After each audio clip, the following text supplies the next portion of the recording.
Peace and gratitude. What's going on YouTube? It's your brother Wraith636, formerly known as Mr. West in some areas at one time. It's definitely been a minute since I've done one of these sessions. Just been busy grinding, making sure my environment's straight, making sure those that are closest to me are straight. Life's been life, and I ain't gotta go into further details. If you're active and you're doing what you gotta do, I don't need to say anything more. I can just say less on that note. Um, I want to give a major shout out to my daughters and my son. I know they're going to hear this, and I encourage it. I encourage them to hear this. I love you. I'm proud of you. Continue to be the best at what you can be best at. Be proud of yourself. You know what I mean? And keep your imagination fresh, because the way of the world, they're definitely going to try to strip that and take that away from you. So cherish every thought and every emotion that you have. You know what I'm saying? Because that's where your true creativity is. And I wanna piggyback a little bit or go back on what my previous session was. Major shout out to all the content creators out here who are provoking thought and thought provoking. Appreciate you.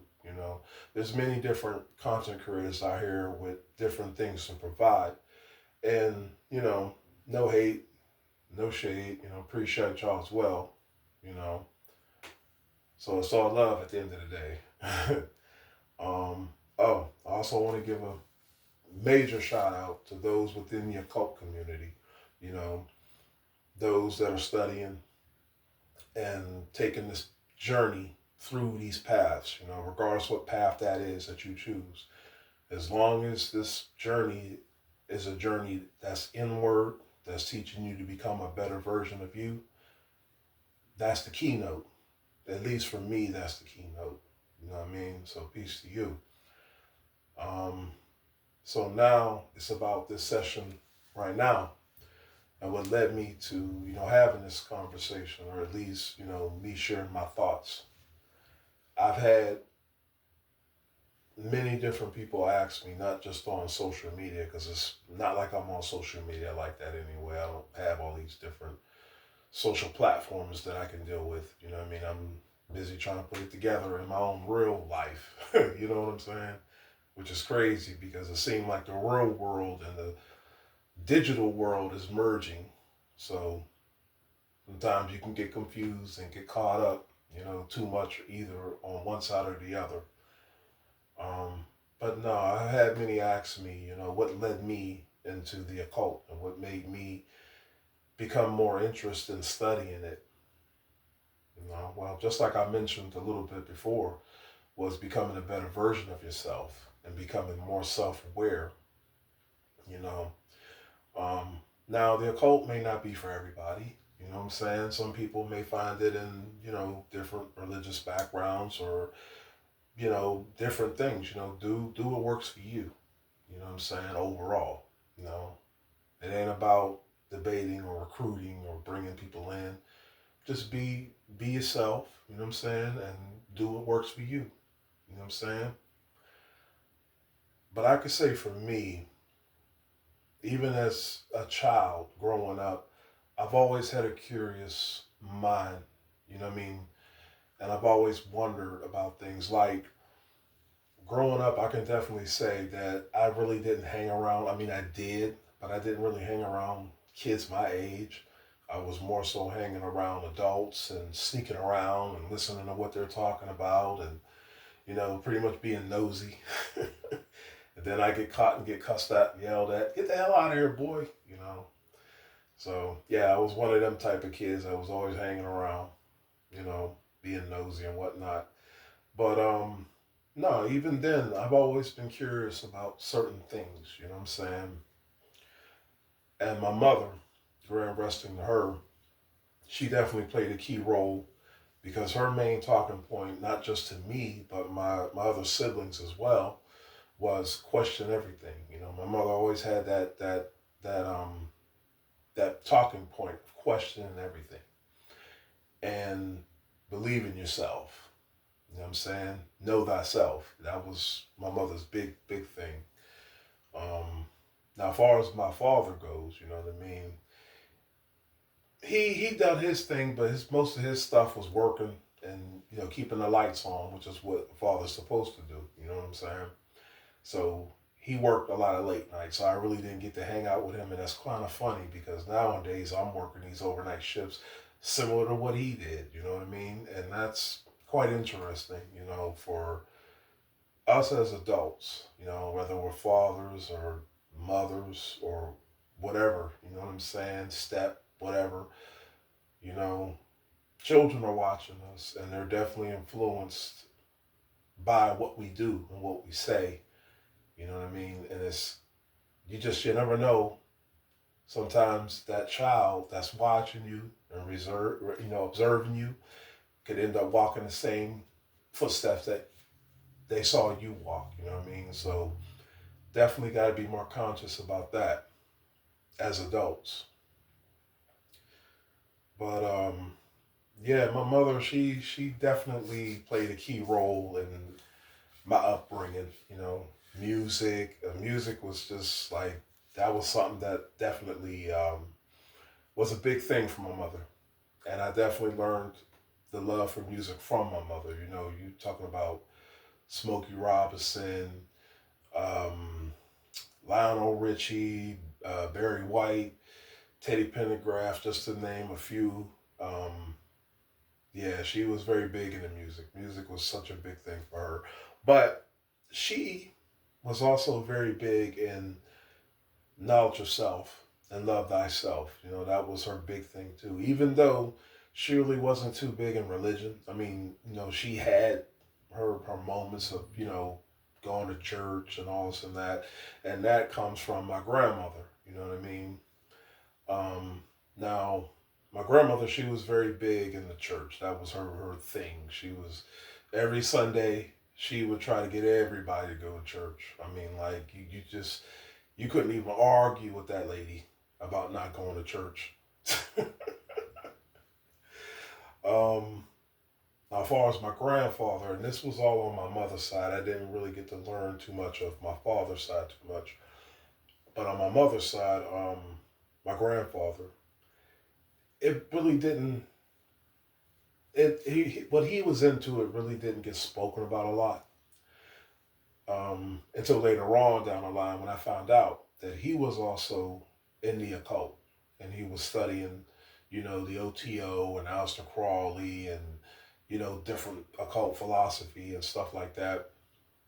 And it's again another influence, because now I find myself doing what he once did, you know what I mean? And I wish I could get a hold of some of the books and stuff that he, had. I'm sure one of my aunties probably got it. I probably got to touch bases with one of them somewhere along the line. But he made his transition, and I think I was real young, maybe like 3 or 4. I was real young, but I can remember my grandmother dragging us to church every Sunday. Man, she would make it a point to bring everybody to her church. She loved her pastor, loved her church. You know what I mean? And it worked for her, which was good. You know what I mean?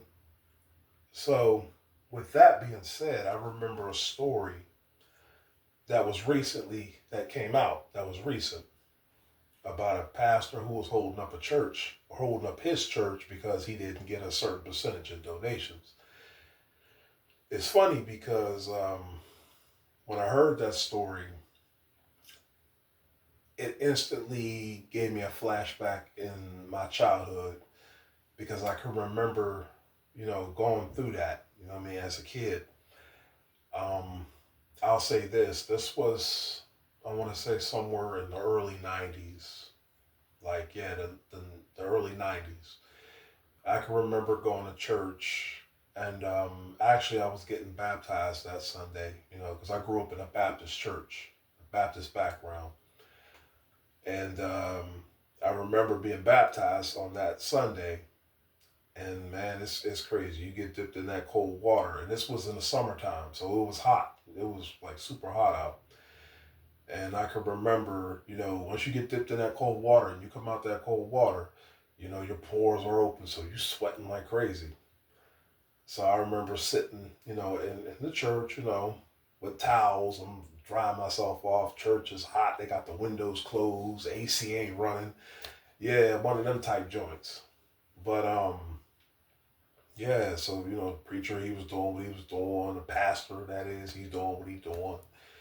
He passing a collection plate, and I'm gonna say that that damn plate came around at least like maybe 3, 4 times. You know what I mean? And I suppose he didn't get as much donations as he was hoping he would get, so he had his ushers go up to the door and block it off to where nobody can leave. And watching that video, I forget the preacher's name, I can't recall it, that recently done that, but looking at that, it just took me back to my childhood, man, and I can remember my mother because I was sitting next to her. I remember her saying, "What the hell is this shit?" And as a kid, hearing your mother say that, so hearing any adult in some church say that is hilarious. You know what I'm saying? Um, but it felt weird. You know what I mean? Like I never felt comfortable. Truth be told, I never felt comfortable in a church, even as a kid. Everything in church just didn't feel right. From the painting to like the glass that they have that's painted to the statues to none of this stuff felt right to me. And then on top of that, you're looking at how people act towards each other, and the backbiting and who's doing what to who, and because you're in the thick of these things and you hear these things. I can even recall hearing moments of certain church members speaking ill will towards my grandmother. And the kind of woman she was, she wouldn't argue and fight with you. She would just God bless you and walk away type thing. You know what I mean? So but it just, even as, like I said, as a kid, it just didn't feel right being in church, and just being that whole atmosphere just didn't sit right. And that pastor, I don't know what he's up to nowadays. I don't know where he's at nowadays, but yeah, just hearing about that was kind of like a childhood flashback, like I said. And I know my mother was pissed. I know my mother was pissed. She was mad as hell. She was like, I don't know if I'm ever coming back to this fucking church. Yeah, my mom's was wild, you know. But yeah, as I got older, I got out of that whole going to church thing and all that stuff like that. And I started, becoming more curious towards Islam. You know what I mean? And this was due to the influence of Malcolm X, because I grew up, not too much of I don't want to say I grew up, but I want to say that I was more influenced by Malcolm X's teachings than I was of Martin Luther King, even though they both had very good talking points. But I was more relating to Malcolm X and his talking points. Plus, a lot of people scrutinized him, and he didn't really get the, I guess, big recognition, mainstream recognition like that. So that's what also drew me towards him, and the way that he spoke about things, the way that he pronounced the words, everything. It was just this whole, and then plus the pride of being black, being Pan African and black and stuff like that. That played a huge role for me as well growing up. You know what I'm saying? So I got into studying Islam, and I chose to not just get into Islam, but there was also a branch of Islam called the 5% Nation. You know what I'm saying? Now, I don't know if that's still a thing nowadays. I don't know if, there's still some 5%ers out there, if that's still a thing that people are studying. But that was a very good, I want to say, belief system, you know what I mean, to go with. Not just the pride of being, black in America, but also understanding the science behind everything. Like you're dealing with supreme alphabets. So you're looking at, Allah, B for brotherhood, C for community, D for determination, and the whole thing. It's been a minute since I studied those, but those who are 5%ers or who once was 5%ers, you know what I'm trying to say here, right? but yeah, it felt good, you know what I mean? And it was more so of a pride thing, and just again being around the older people, you know what I'm saying, and following their way, and you're looking at how they, go about things. Um, Later on, I found out it's the same thing. You know what I mean? It's a lot of great brothers and sisters that'll say a lot of things that make you feel good. You know what I mean? Only to take money out of your pocket, only to take things from you. And half of the times, if not all of the time, they're not even doing half of the things that they're teaching or they're preaching. You know what I'm saying? So now it's the blind leading the blind again. Even though the dynamics sound good and the talking points sound good, you're still being misled. You know what I'm saying? So I got out of that and started getting more into being in the streets. You know what I mean?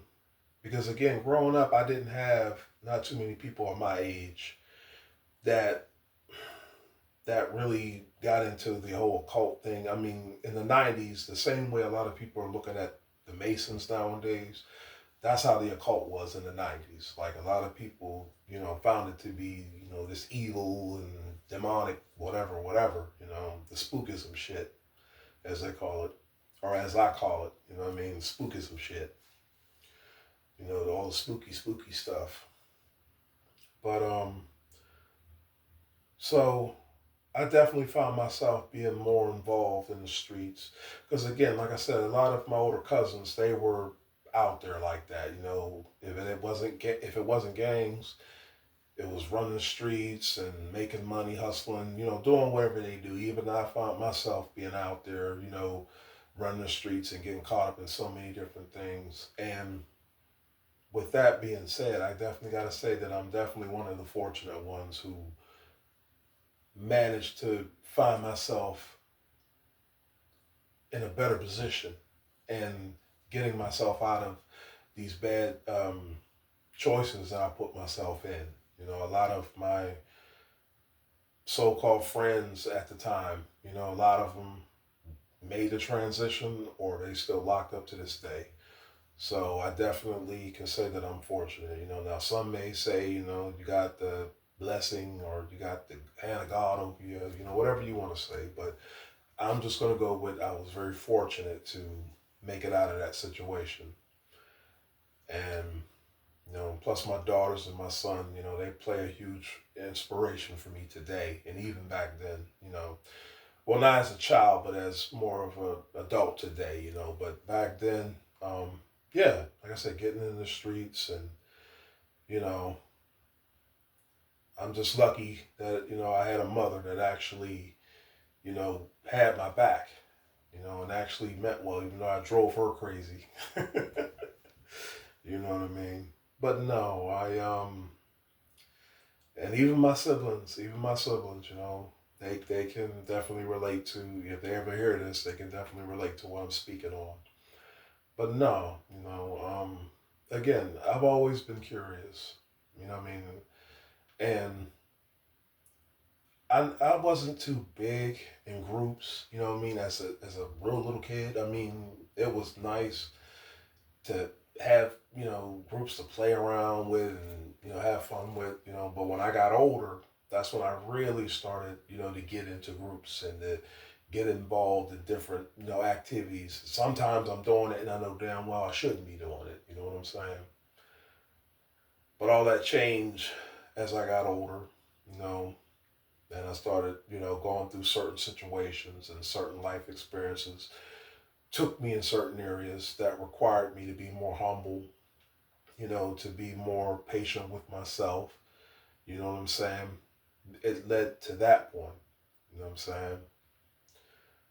Um, so yeah, pretty much what led me into the occult was the whole idea of being more a believer in yourself. You know what I'm saying? Believe more in what's internal and not so much of what's external. You know what I'm saying? Doesn't mean that, I'm selfish or I wouldn't help another out. You know what I mean? That doesn't mean that at all. It's just being more responsible and being more accountable of what you do. You know what I'm saying? and being more grounded, you know what I'm saying, in yourself. You know what I'm saying? I don't even know how long this thing is. I just got the phone down and I'm just pretty much just speaking my thoughts, man, sharing my thoughts. Um, so yeah, that's pretty much what led me to that aspect of the occult and understanding, you know, myself. And that's pretty much my story. Um, but much respect due, you know, to everybody that's been checking out my community tab and all my quotes and different stuff that I find that's quite thought provoking. You know, that's the environment I try to stay in. You know, I don't try to really go into anything else outside of, you know, becoming more better. Um, but with that said, I'm gonna tap out until next time. Continue to be true to yourself. Be yourself, because at the end of the day, that's really who you have. Nothing wrong with being a part of something. Just make sure that that something encourages you to be a better version of you. Because when you're a better version of you, you can encourage others to become a better version of themselves. Now we got something that we can unify without the word of unify being spoken between either one of us. And with that, I'm out. One.